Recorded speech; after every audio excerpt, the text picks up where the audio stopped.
এই গরমের ভেতরেও সুস্থ রেখেছেন, নিরাপদে রেখেছেন, সালাতুল জুমা আদায় করার জন্য যথাসময়ে তার ঘরে এনেছেন। সেই আল্লাহ তাআলার শুকরিয়া আদায় করি, আলহামদুলিল্লাহ। অতঃপর দরুদ ও সালাম বর্ষিত হোক সমস্ত রাসূল এবং নাবিদের প্রতি, বিশেষ করে সর্বশেষ নাবী এবং রাসূল, যার পর আর কোনো নাবী বা রাসূল নেই। কিয়ামত পর্যন্ত যত মানুষ পৃথিবীতে আসবে, প্রতিটি মানুষ যার আনুগত্য করতে বাধ্য, যে রাসূলের আনুগত্য করলে আমরা দুনিয়াতে শান্তি পাব, পরকালে জাহান্নাম থেকে মুক্তি পাব, সেই রাসূলের প্রতি বর্ষিত হোক দরুদ ও সালাম সাল্লাল্লাহু আলাইহি ওয়াসাল্লাম। সম্মানিত মুসল্লিবৃন্দ, আমরা বলে থাকি পানির অপর নাম জীবন। আসলেই মানুষ পানি ছাড়া অচল। শুধু মানুষ নয়, পশু পাখি, আবাদ ফসল, গাছপালা, প্রত্যেকটি জীব পানির মুখাপেক্ষী। এজন্যই আমরা বলে থাকি পানির অপর নাম জীবন। এই পানির মালিক আল্লাহ।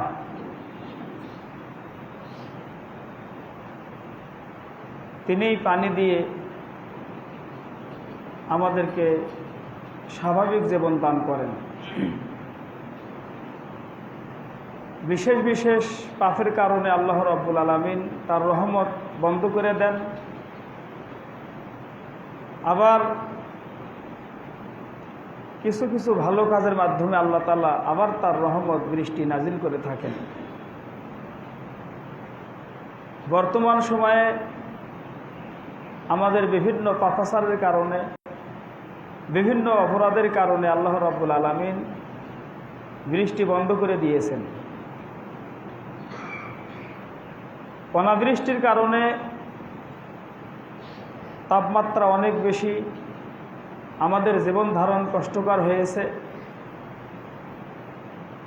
আবাদ ফসল নষ্ট হয়ে যাচ্ছে। আজ থেকে 1 মাস আগেও বাজারে সবজি কেউ নিত না। যারা চাষাবাদ করত, এত ফলন হয়েছে, বেশি হওয়ার কারণে কাস্টমারের অভাব।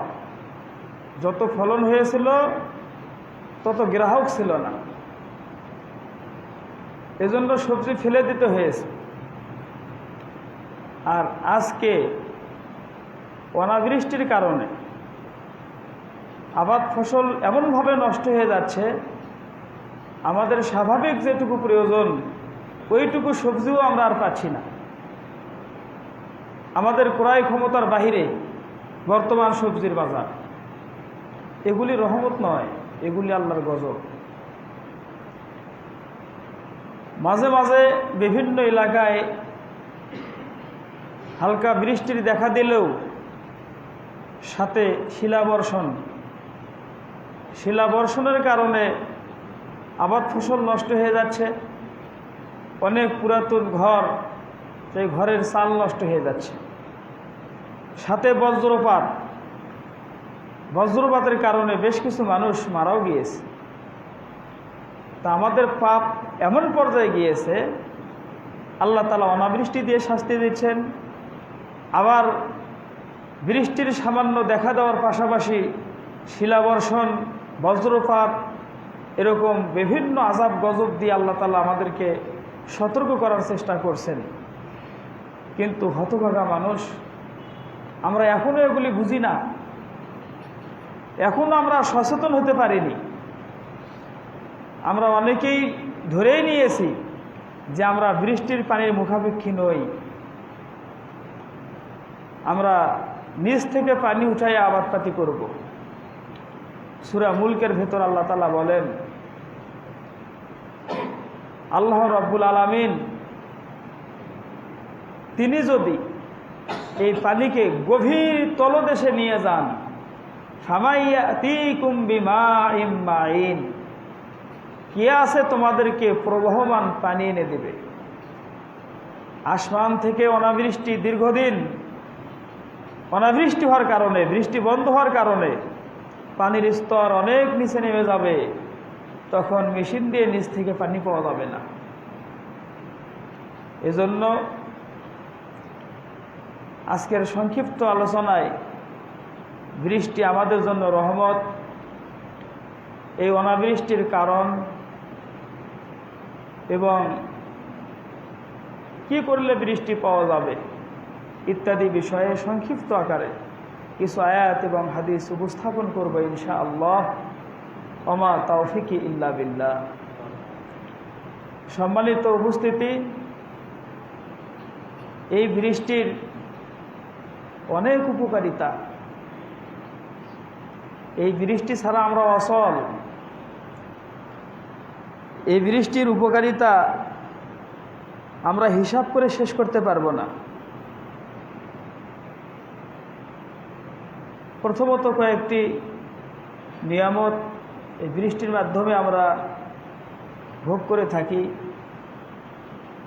যেমন পবিত্রতা অর্জন।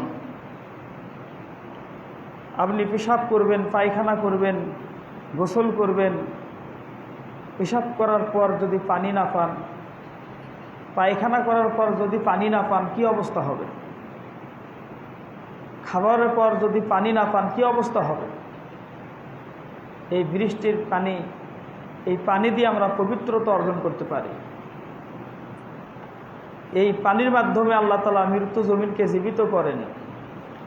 এই পানির মাধ্যমে আল্লাহ তাআলা আমাদেরকে চাষাবাদ করার ব্যবস্থা করে দেন। এই পানির মাধ্যমে আল্লাহ তাআলা মানুষ এবং অন্যান্য মাখলুকের পিপাসা নিবারণ করেন। এরকম বহু উপকারিতা আছে। এমনকি কিয়ামত যখন হবে, ইসরাফিল আলাইহিস সালাম সিংহায় ফু দিবেন। প্রথম ফুৎকারে সমস্ত মাখলুক মারা যাবে, কেউ আর জীবিত থাকবে না। এরপর আরেকটা ফু দিবেন, তখন সবাই জীবিত হবে। এই দু ফু দেওয়ার মাঝখানের সময় কতদিন? হাদিসের রাবি আবু হুরায়রা রাদিয়াল্লাহু তাআলা আনহু বলেন, এটা 40 দিন না 40 মাস না 40 বছর আমার জানা নেই। আমরা যদি 40 বছর ধরে নেই, তাহলে প্রথম ফুৎকারের পর দ্বিতীয় ফুৎকারের আগে মাঝখানে 40 বছর পার হয়ে যাবে। এই 40 বছর কি হবে? সহিহ মুসলিম 7304 নম্বর হাদিস। প্রথম ফুৎকারে মানুষ যখন মারা যাবে, আল্লাহ রাব্বুল আলামিন তখন বৃষ্টি নাজিল করবেন।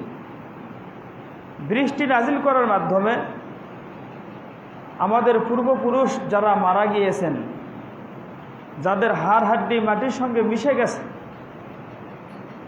শুধু মেরুদণ্ডের ছোট্ট একটা হাড় আল্লাহ তাআলা রাখেন, এই বৃষ্টির পানি পেয়ে ওই ছোট্ট হাড় থেকে মানুষ আবার স্বাভাবিক এরকম আকার আকৃতি ফিরে পাবে।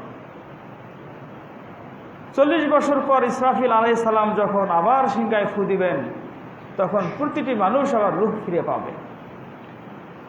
তাহলে বৃষ্টির মাধ্যমেই আল্লাহ তাআলা আমাদেরকে আবার জীবিত করবেন। আর এই বৃষ্টি এটা আল্লাহর এমন নিয়ামত, কখন হবে, কোথায় হবে, একমাত্র আল্লাহ তাআলা জানেন। সূরা লুকমানের 34 নম্বর আয়াতে আল্লাহ রাব্বুল আলামিন বলেছেন, ইন্নাল্লাহা ইনদাহু ইলমুস সাআহ, আল্লাহ রাব্বুল আলামিনের নিকটে রয়েছে গায়েবের খবর। ওয়া ইউনাজ্জিলুল গায়সা, এবং তিনি বৃষ্টি অবতরণ করেন। ওয়া ইয়ালামু মা ফিল আরহাম, মায়ের পেটে কি সন্তান রয়েছে এটা একমাত্র আল্লাহ তাআলা জানেন। ওমা তাদরি নাফসুম মাজা তাকসিবু গাদান, কোনো মানুষ জানে না আগামীকাল সে কি উপার্জন করবে।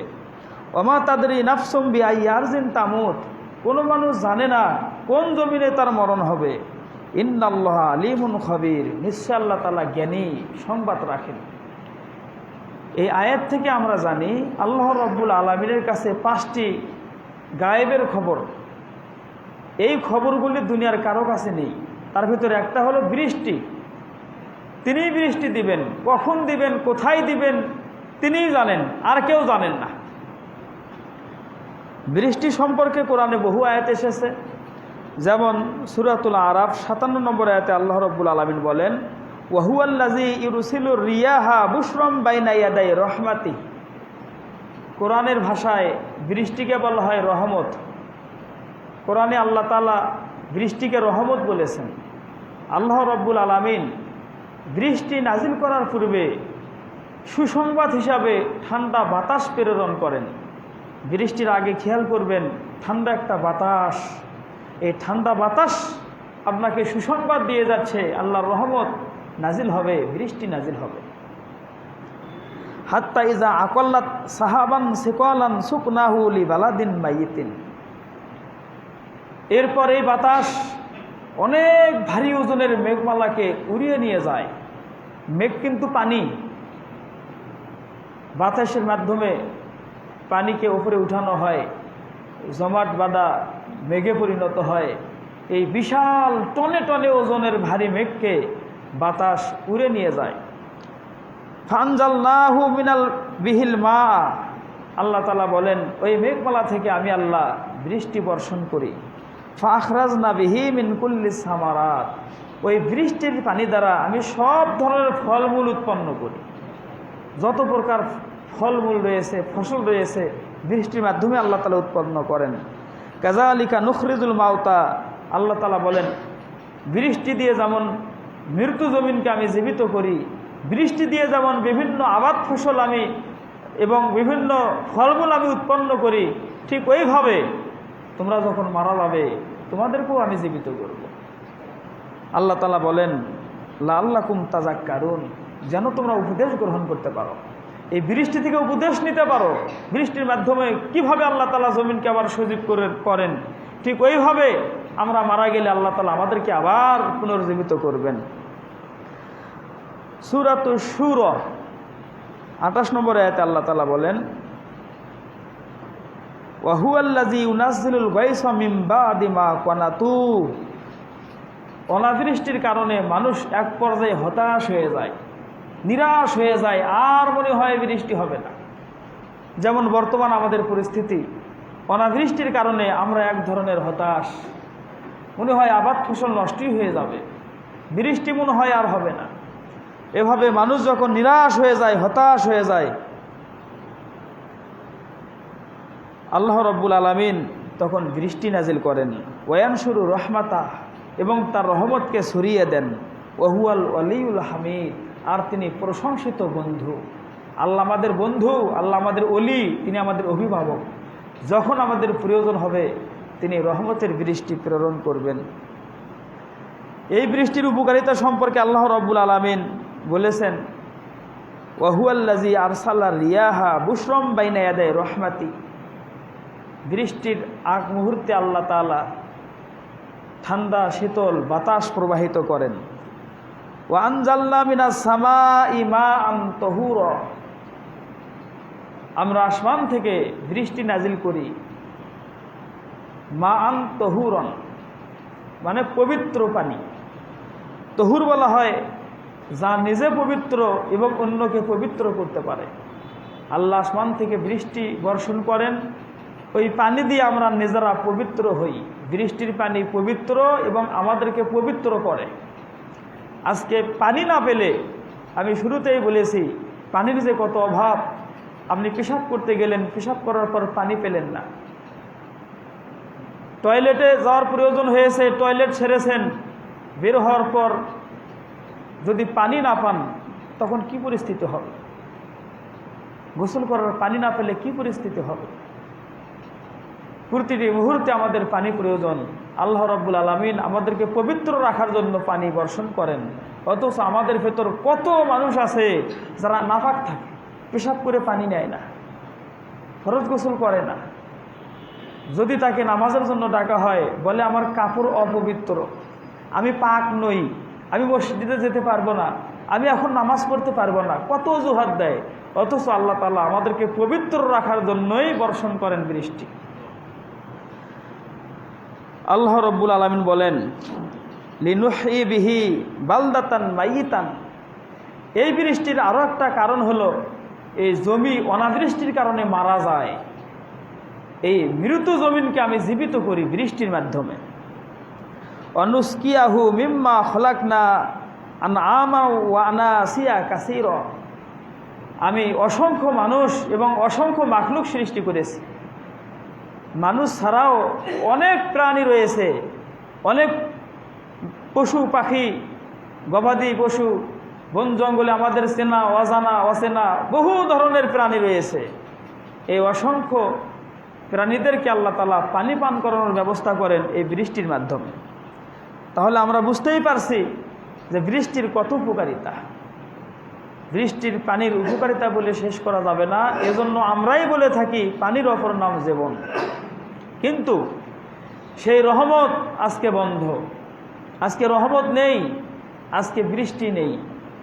অনাবৃষ্টির কারণে আবাদ ফসল নষ্ট হয়ে যাচ্ছে, আবার কোথাও শিলা বর্ষণের কারণে আবাদ ফসল নষ্ট হয়ে যাচ্ছে, আবার কোথাও বজ্রপাতে মানুষ মারা যাচ্ছে, আবার কোথাও অতিবৃষ্টির কারণে আবাদ ফসল ডুবে যাচ্ছে।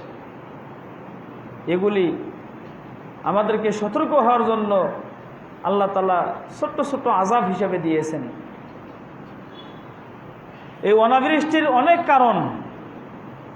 একটা কারণ হলো মানুষের ঈমান এবং তাকওয়া না থাকা। মানুষ যদি ঈমানদার হতো এবং আল্লাহ তাআলাকেই ভয় করত, আল্লাহ তাআলা কিভাবে বৃষ্টি দিতেন? আল্লাহ রাব্বুল আলামিন সূরাতুল আরাফ ৯৬ নম্বর আয়াতে বলেছেন, ওয়ালাউ আন্না আহলাল কুরা আমানু ওয়াত্তাকাউ লাফাতাহনা আলাইহিম বারাকাতিম মিনাস সামাই ওয়াল আরদ। এই জমিনে যেই সমস্ত মানুষ বাস করেন, এই জমিনের মানুষগুলি যদি ঈমান আনত এবং আল্লাহ তাআলাকে ভয় করত, এক নাম্বার যদি ঈমান আনত, দুই নাম্বার যদি আল্লাহ তাআলাকে ভয় করত, আল্লাহ তাআলা বলেন লাফাতাহনা আলাইহিম বারাকাতিম মিনাস সামাই ওয়াল আরদ। আমি আসমানের বরকত উন্মুক্ত করে দিতাম, জমিনের বরকত উন্মুক্ত করে দিতাম। আসমানের বরকত মানে আসমান থেকে যথাসময়ে যে পরিমাণ পানির প্রয়োজন আল্লাহ পানি দিতেন, জমি উর্বর করে দিতেন, আবাদ ফসল ভালো হতো। আজকে আমাদের ঈমান নেই, আজকে আমাদের তাকওয়া নেই, এজন্য আসমানের রহমতও নেই, জমিনের রহমতও নেই। আসমানের বরকতও নেই, জমিনের বরকতও নেই। তাই বৃষ্টির পানি পেতে হলে আমাদেরকে ঈমান আনতে হবে, আবার নতুন করে আল্লাহ তাআলার উপর ঈমান আনতে হবে। আমরা অধিকাংশ মানুষ মুশরিক, আমরা শিরক করি, আল্লাহর ইবাদত না করে শয়তানের পূজা করি, শয়তানের কথা মতো চলি। আবার আল্লাহ ভীতি আমাদের ভেতর নেই। আমাদের ভেতর আল্লাহ ভীতি নেই বললেই চলে। আল্লাহ যে আছেন, উনি যে সব কিছু দেখেন, সব খবর রাখেন, আমরা মনে হয় এগুলি জানি না। একমাত্র আল্লাহকে ভয় করতে হবে, তার উপর পরিপূর্ণভাবে ঈমান আনতে হবে। তাহলে আল্লাহ তাআলা আসমান থেকে বরকত নাজিল করবেন, জমিন থেকে বরকত তুলে আনবেন। আসমান জমিনের বরকতের মাধ্যমে আমরা পৃথিবীতে শান্তিপূর্ণভাবে জীবনযাপন করতে পারবো ইনশাআল্লাহ। আল্লাহর দয়া না হওয়ার আরও একটি কারণ হলো একে অপরের প্রতি দয়া না করা। আবু দাউদের ৪৯৪১ নম্বর হাদিস, আব্দুল্লাহ ইবনে আমর রাদিয়াল্লাহু তাআলা আনহু থেকে বর্ণিত, তিনি বলেন রাসূল সাল্লাল্লাহু আলাইহি ওয়াসাল্লাম বলেছেন, আর রাহিমুনা ইয়ারহামুহুমুর রহমান। যে সমস্ত মানুষ একে অপরের প্রতি দয়া করে আল্লাহ তাআলা তাদের প্রতি দয়া করেন। ইরহামু মান ফিল আরদি ইয়ারহামকুম মান ফিস সামা। যারা জমিনে আছে তাদের প্রতি তোমরা দয়া করো, যিনি আসমানে আছেন তিনি তোমাদের প্রতি দয়া করবেন। তা আমরা যদি জমিনবাসীর প্রতি দয়া করতাম তাহলে আল্লাহ তাআলা আমাদের প্রতি দয়া করতেন। আমরা নির্দয়, আমাদের অন্তর কঠোর, আমাদের অন্তরে মায়া নেই, দয়া নেই। চোখের সামনে কত মানুষ ক্ষুধার জ্বালায় ছটফট করে, আমরা তাদেরকে খাবার দেই না। আমাদের চোখের সামনে কত মানুষ অসুস্থ হয়ে বিছানায় ছটফট করে, আমরা তাদের চিকিৎসার ব্যবস্থা করি না। কত মানুষ কত অভাবে আছে, কত কষ্টে আছে, ওইদিকে আমাদের কোনো খেয়াল নেই। অথচ আল্লাহ তাআলা যেটুকু যাকাত নির্ধারণ করে দিয়েছেন, ওইটুকু জাকাত যদি আমরা বের করতাম, নিয়মিত সবাই যদি জাকাত দিতাম, তাহলে আমাদের এই সমাজে, আমাদের এই দেশে, আমাদের এই পৃথিবীতে কোনো অভাবগ্রস্ত লোক থাকতো না। জাকাত নেওয়ার মতো কোনো মানুষ খুঁজে পাওয়া যেত না। আজকে নির্দয় হওয়ার কারণে আল্লাহ তাআলা আমাদের ওপর থেকে দয়া উঠে নিয়েছেন। তাই আমরা যদি আল্লাহর দয়া পেতে চাই, তাহলে একে অপরের প্রতি দয়া করতে হবে, মানুষের প্রতি দয়া করতে হবে। আরও একটি জটিল পাপ আমাদের ভেতর, তা হলো আত্মীয়তার সম্পর্ক রক্ষা না করা। আমাদের সবচেয়ে কাছের যে আত্মীয়, তা হলো আমাদের বাবা মা, যাদের মাধ্যমে আমরা দুনিয়ার মুখ দেখতে পেরেছি, যাদের আদর যত্ন ভালোবাসায় আমরা তিলে তিলে বড় হয়েছি, মানুষের মতো মানুষ হয়েছি। আজকে সেই বাবা মাকে আমরা চিনি না, তাদেরকে অপমান করি, গালিগালাজ করি, অসম্মান করি, কতভাবে যে বাবা মাকে আঘাত দেই তার হিসাব নেই। প্রায় প্রতিটি বাবা মা সন্তানের দ্বারাই মানসিক কষ্ট পেয়ে থাকেন। প্রায় প্রতিটি বাবা মা, যে কোনো বয়স্ক নারী পুরুষের কাছে গিয়ে বসেন, তার মনের কথাগুলি শোনেন, তার কত বিপদে আছে, কত কষ্টে আছে। রাসূল সাল্লাল্লাহু আলাইহি ওয়াসাল্লাম বলেছেন, মান সাররাহু আইবসাতা লাহু ফি রিজকিহি আও ইউবসা লাহু ফি আসারিহি ফালিয়াসিল রাহিমাহু। যেই ব্যক্তি চায় আল্লাহ রাব্বুল আলামিন তার রিজককে বৃদ্ধি করে দিন এবং তার মৃত্যুর পর তার সুনাম থাকুক, সেজন্য আত্মীয়তার সম্পর্ক রক্ষা করে। আমরা যদি রিজক বৃদ্ধি করতে চাই এবং মৃত্যুর পর আমাদের সুনাম ধরে রাখতে চাই, তাহলে আত্মীয়তার সম্পর্ক রক্ষা করতে হবে। আর রিজকের বড় একটি মাধ্যম বৃষ্টি। বৃষ্টি না হলে রিজক পাওয়া যাবে না। অনাবৃষ্টির কারণে আমার ফসল নষ্ট হয়ে যাবে। ইউসুফ আলাইহিস সালামের আমলে 7 বছর আল্লাহ তাআলা অনাবৃষ্টি দিয়েছিলেন। 7 বছর বৃষ্টি নেই। 7 বছর মিশরে কোনো আবাদ ফসল হয়নি, মরুভূমি, কোনো আবাদ ফসল হয়নি। বৃষ্টি না হলে আবাদ ফসল হবে না। আবাদ ফসল হওয়ার সবচেয়ে বড় মাধ্যম হলো আল্লাহর রহমতের বৃষ্টি। রহমতের বৃষ্টি না হলে কোনোভাবেই আপনি আবাদ ফসল ঘরে তুলতে পারবেন না। আমাদের প্রধান খাদ্য ধান, ধান হবে না। এই যে আলু, বেগুন, তরি তরকারি, শাক সবজি নাই, বাজারে নেই। দুদিন, এই যে কিছুদিন আগে যে আলু, বেগুন আমাদের 1 টাকা, 1.5 টাকা, 2 টাকা কেজি ছিল। যারা কৃষক বাজারে গিয়ে বেগুন ফেলে দিয়েছে, নেওয়ার মানুষ নেই। আজকে ওই বেগুন জমিতে নেই। যে ঢেঁড়স কেউ খায় না, ওই ঢেঁড়স আর বাজারে নেই। কিছুদিন আগে মরিচ 10 টাকা কেজি, আর সেই মরিচ আর বাজারে নেই, গাছে নেই, বাজারে আসবে কিভাবে? এই কিছুদিন অনাবৃষ্টির কারণেই যেভাবে আপাত ফসল নষ্ট হয়ে যাচ্ছে, দুর্ভিক্ষ দেখা দিচ্ছে, এভাবে চলতে থাকলে কি পরিণতি হবে আপনাদের? এজন্য আল্লাহ নবী সাল্লাল্লাহু আলাইহি ওয়াসাল্লাম বলেন, যেই ব্যক্তি চায় তার রিজক বৃদ্ধি করে দেওয়া হোক, সেজন্য আত্মীয়তার সম্পর্ক রক্ষা করে। আমাদের সবচেয়ে কাছের আত্মীয় আমাদের বাবা মা। যাদের বাবা মা জীবিত আছেন, তাদের সঙ্গে ভালো ব্যবহার করবেন, তাদের খোঁজ খবর নেবেন, তাদেরকে খাওয়াবেন, আদর করবেন। ছোট্টবেলায় যেভাবে সন্তানকে আমরা আদর করি, ওরকম আমাদের অবুঝ বাবা মা বৃদ্ধ বয়সে ছোট বাচ্চার মতো হয়েছে, তাদেরকে একটু আদর করুন, ভালোবাসুন, তাদের মুখে একটু হাসি ফুটানোর চেষ্টা করুন। ভাই বোনের সম্পর্ক ভালো নেই, ভাই ভাই সম্পর্ক ভালো নেই, চাচাতো খালাতো মামাতো ফুফাতো ভাই বাদ দিলাম, আপন ভাইয়ের সঙ্গে আপন ভাইয়ের সম্পর্ক ভালো নেই। রহমতটা আসবে কিভাবে? আল্লাহর রহমত পেতে হলে আত্মীয়তার সম্পর্ক রক্ষা করে চলতে হবে। যেই ব্যক্তি আত্মীয়তার সম্পর্ক নষ্ট করে, আল্লাহ তার রিজক নষ্ট করে দিবেন। যে ব্যক্তি আত্মীয়তার সম্পর্ক নষ্ট করে, আল্লাহ তার সুনাম সুখ্যাতি রাখবেন না। যে ব্যক্তি আত্মীয়তার সম্পর্ক নষ্ট করে, আল্লাহ তাআলা তার জন্য জান্নাতকে হারাম করে দিয়েছেন। সুতরাং আমরা আল্লাহর রহমত পাওয়ার জন্য, দুনিয়াতে এবং পরকালে সুখে থাকার জন্য আমাদের আত্মীয় স্বজনদের সঙ্গে আমরা ভালো ব্যবহার করব। আল্লাহ তৌফিক দান করুন, আল্লাহুম্মা আমিন। রাসূল সাল্লাল্লাহু আলাইহি ওয়াসাল্লাম ইবনে মাজার 419 নম্বর হাদিসে গুরুত্বপূর্ণ 5টি কথা বলেছেন। খুব গুরুত্বপূর্ণ 5টি কথা। আব্দুল্লাহ ইবনে উমর রাদিয়াল্লাহু তাআলা আনহু বলেন, আকবালা আলাইনা রাসূলুল্লাহ সাল্লাল্লাহু আলাইহি ওয়াসাল্লাম, রাসূল সাল্লাল্লাহু আলাইহি ওয়াসাল্লাম আমাদের সামনে আসলেন, এসে বললেন, ইয়া মাশারাল মুহাজিরিন, হে মুহাজিররা শোনো, খমসুন ইজাব তুলিতুম বিহিন্না, 5 ধরনের বিপদ, তোমরা ওই বিপদগুলি দ্বারা পরীক্ষিত হবে। যদি ওই বিপদ তোমাদের উপরে এসে যায়, তোমরা বিপদে পড়ে যাবে। এরপর আল্লাহ নবী বললেন, ওয়া আউযু বিল্লাহ আন তুদরিকুহুন্না, আমি আল্লাহর কাছে আশ্রয় চাই তোমরা যেন ওই বিপদের মধ্যে না পড়ো। 5টি বিপদ আমাদের মধ্যে আসতে পারে, এই বিপদ যেন না হয় আল্লাহ নবী দোয়া করেছেন। সেগুলি কি? 1 নাম্বার, লাম তাজহারিল ফাহিশাতু ফি কওমিন কাত্তু হাত্তা ইউলিনু বিহা ইল্লা ফাশা ফিহিমুত তাউন ওয়ালা উযাউল্লাতি লাম তাকুন মাজাত ফি আসলাফিহিম আল্লাযিনা মাযাউ।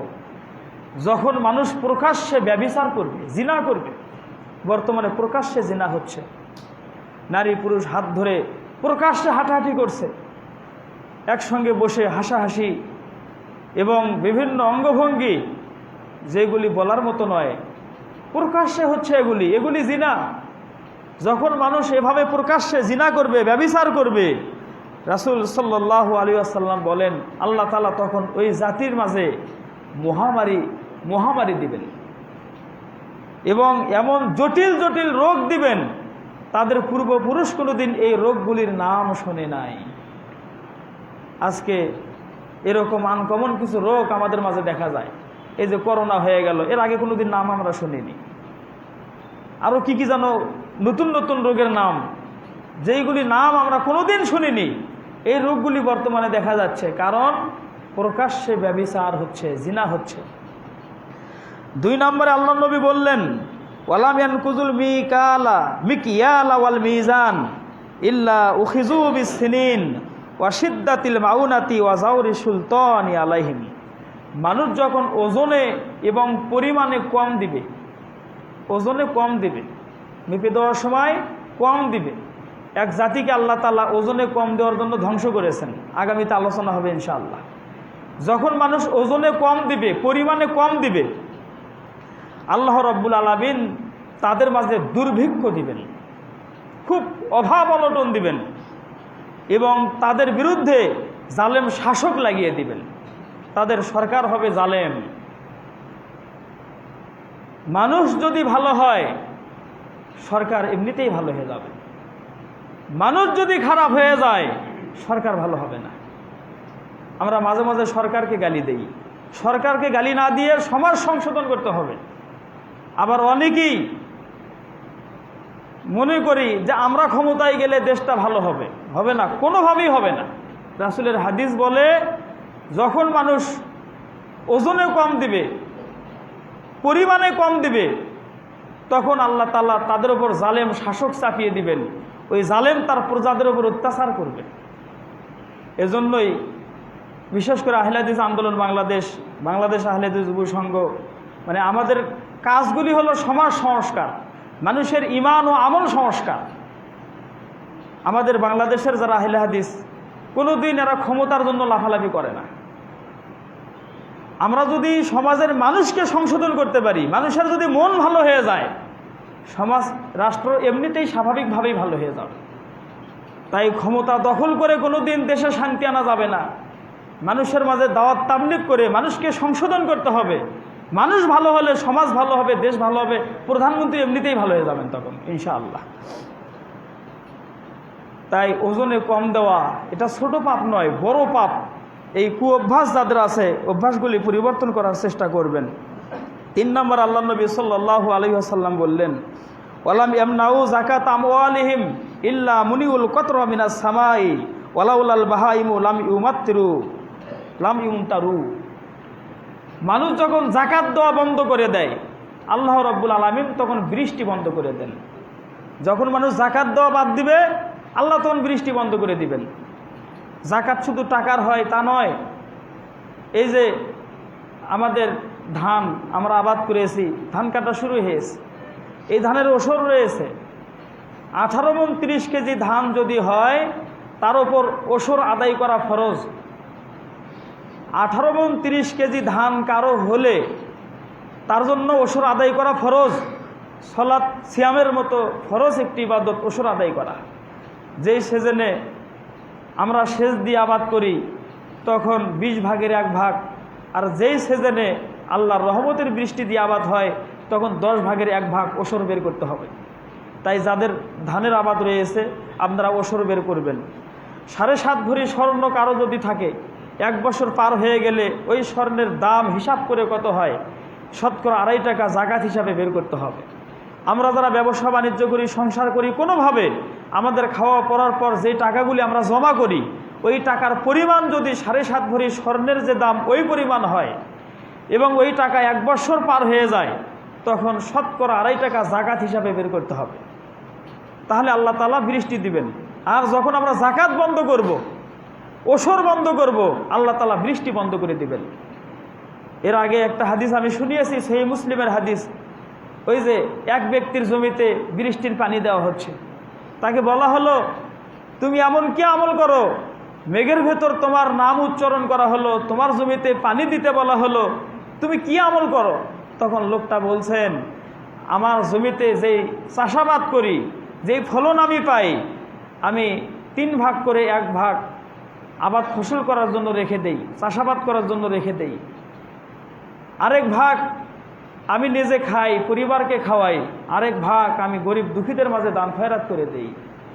এই ভালো আমলের কারণে কোথাও পানি নেই, কিন্তু আসমান থেকে ওই ব্যক্তির জমিতে বিশেষ করে পানি দেওয়া হচ্ছে। আজকে আমি যদি যাকাত আদায় করি, পৃথিবীর কোথাও যদি বৃষ্টি না হয়, আপনার আমার জমিতে অবশ্যই বৃষ্টির পানি আসতো। আমরা যাকাত আদায় করি না, আমাদের খাদ্য হারাম, আমাদের এই দেহটা হারাম দ্বারা গঠিত। আমরা এই হারাম খেয়ে আল্লাহর কাছে কান্নাকাটি করি, এজন্য কাজ হচ্ছে না।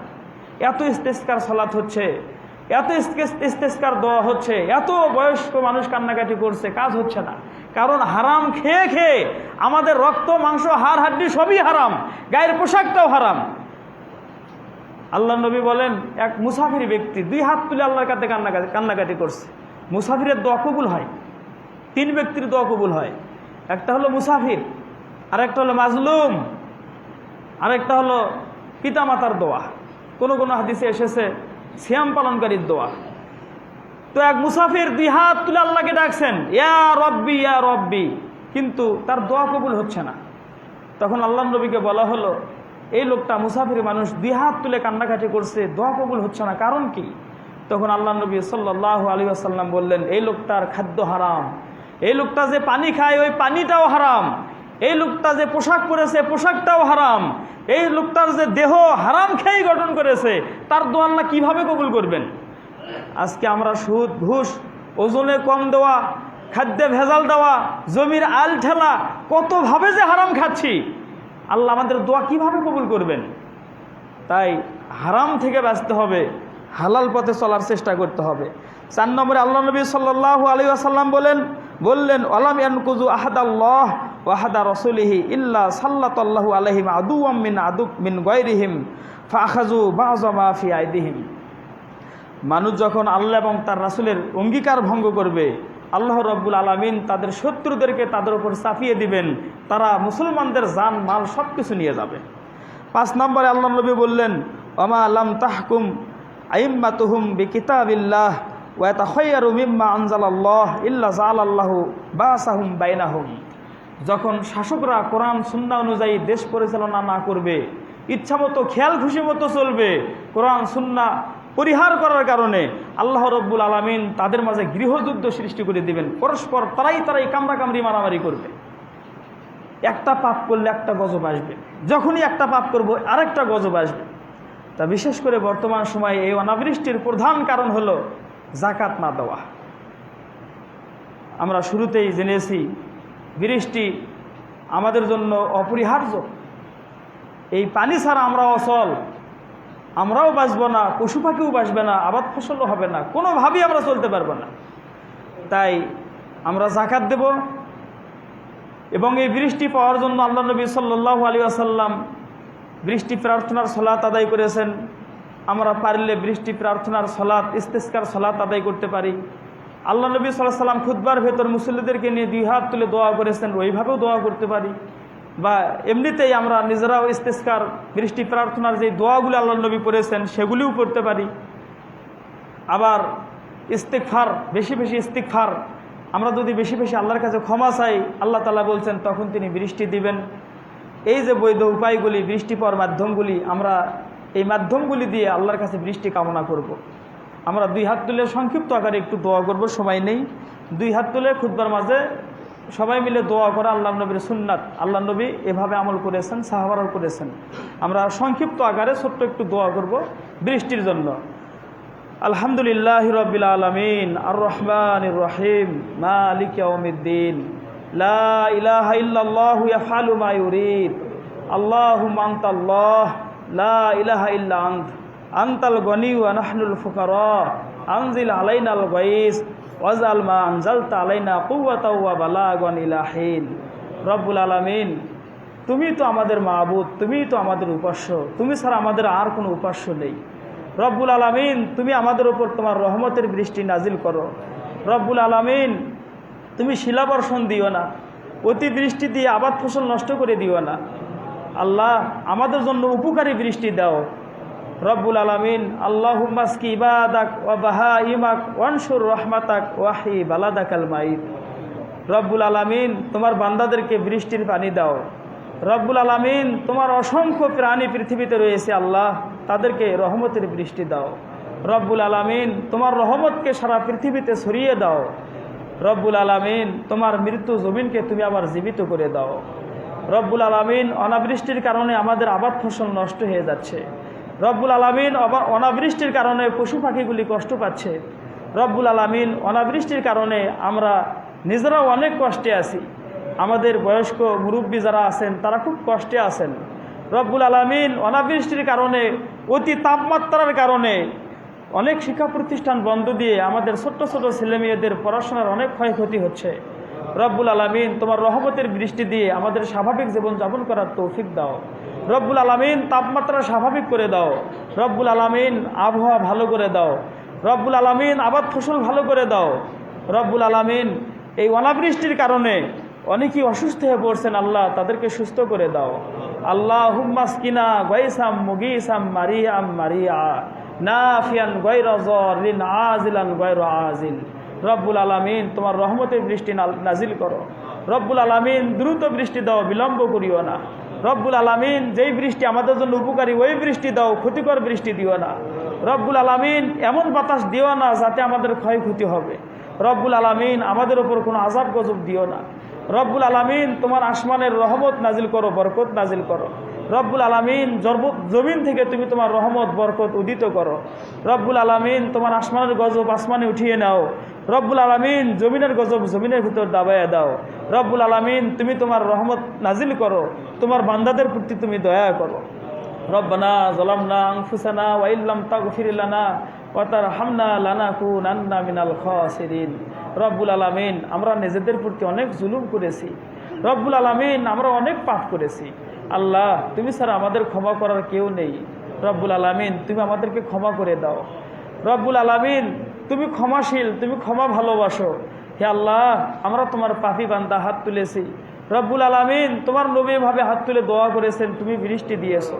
হে আল্লাহ, তোমার নবীর পর সাহাবা ইকরাম, নবীর চাচা ইবনে আব্বাসের কাছে গিয়ে আব্বাস রাদিয়াল্লাহু তাআলা আনহুর মাধ্যমে বৃষ্টি কামনা করেছে, তুমি বৃষ্টি দিয়েছো।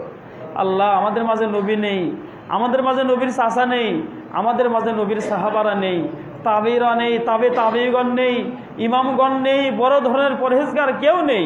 আল্লাহ, আমরা সবাই তোমার গুনাহগার বান্দা। রব্বুল আলামিন, তুমি আমাদেরকে রহম করো, তোমার রহমতের বৃষ্টি নাজিল করো। রব্বুল আলামিন, জমিনকে স্বাভাবিক করে দাও, মৃত্যু জমিনকে জীবিত করে দাও, আবাদ ফসল ভালো করে দাও।